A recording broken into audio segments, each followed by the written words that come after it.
Assalamualaikum warahmatullahi wabarakatuh. Jumpa dengan saya. Assalamualaikum warahmatullahi wabarakatuh.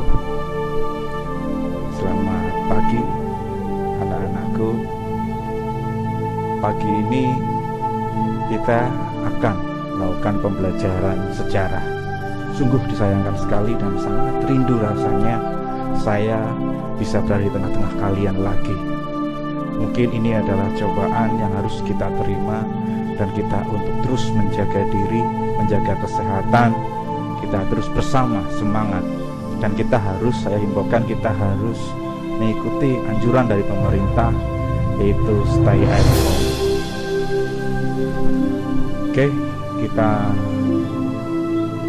berdoa bersama semoga COVID-19 segera pulang dengan tenang. Kita mulai pembelajarannya. Pembelajaran kali ini kita akan membahas tentang peristiwa proklamasi. Jadi saya akan membahas peristiwa apa saja sebelum terjadinya proklamasi, dan nanti kita akan melanjutkan materi tentang peristiwa-peristiwa penting setelah proklamasi. Sebelum saya memasuki materi proklamasi, saya akan membahas tentang peristiwa di mana dipanggilnya tokoh-tokoh Indonesia, yaitu tokoh dari BPUPKI, diantaranya adalah Soekarno, Muhammad Hatta, dan Rajiman. Dr. Rajiman, mereka bertiga dipanggil ke Vietnam Dalat untuk menemui Marsekal Terauchi sebagai perwakilan penguasaan Jepang di wilayah Asia Tenggara. Di sana, Marsekal Terauchi menyampaikan kepada perwakilan Indonesia itu bahwa Indonesia itu akan diberikan janji kemerdekaan yang akan diberikan di kemudian hari, sampai semampunya atau sesiapnya Indonesia dalam mencapai kemerdekaan.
Soekarno merasa pembentukan suatu negara itu tidak semudah apa yang dikatakan, atau tidak semudah seperti membalikan telapak tangan.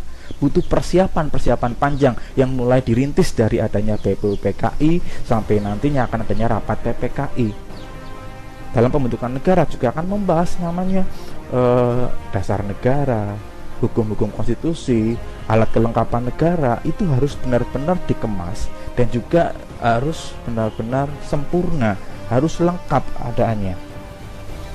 Dan Soekarno itu merasa kita harus mempersiapkan dulu, nggak boleh tergesa-gesa. Tapi Sultan Syahrir mengatakan, lalu buat apa kita menunggu waktu lama, kita merdeka saja dulu. Dan Soekarno sebenarnya tidak masalah dia akan merdeka langsung, tapi dia punya pemikiran bahwa dia baru saja pulang melakukan perundingan dengan Marskal Terauchi, perwakilan dari Jepang.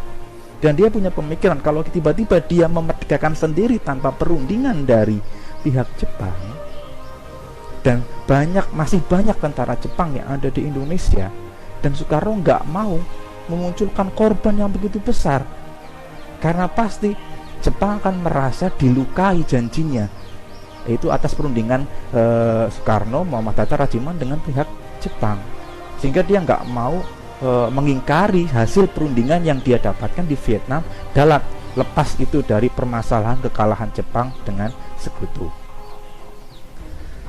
Dan akhirnya Sultan Syahrir pun juga tidak terlalu panjang mempeributkan itu, dan dia kembali dan di luar dugaan juga ternyata berita itu pun yang mendengar banyak, tidak cuma Sultan Syahrir, banyak para pemuda juga yang mendengar akan berita itu, sehingga semangat pemuda pun secara gejolak, secara tiba-tiba, secara sporadis dari berita itu, dari suara satu, suara dua, terus berantai.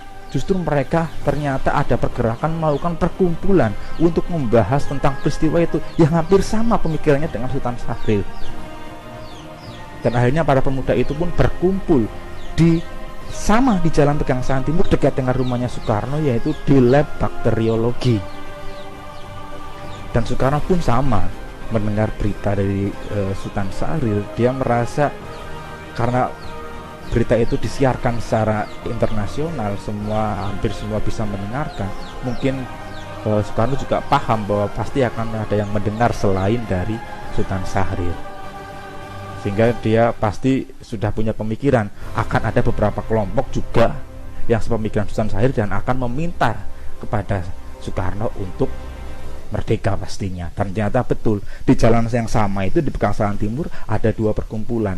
Di rumahnya Soekarno adalah perkumpulan dari anggota BPUPKI yang bisa saya katakan adalah orang-orang senior atau golongan tua. Ada Ahmad Subarjo, Dr. Rajiman, ada Soekarno, Muhammad Hatta, ada golongan-golongan pembesar petinggi dari BPUPKI, ya, dari golongan-golongan senior atau golongan tua. Dan di Jalan Pegangsaan Timur juga ada tempat yang namanya lab bakteriologi. Di situ ada perkumpulan para pemuda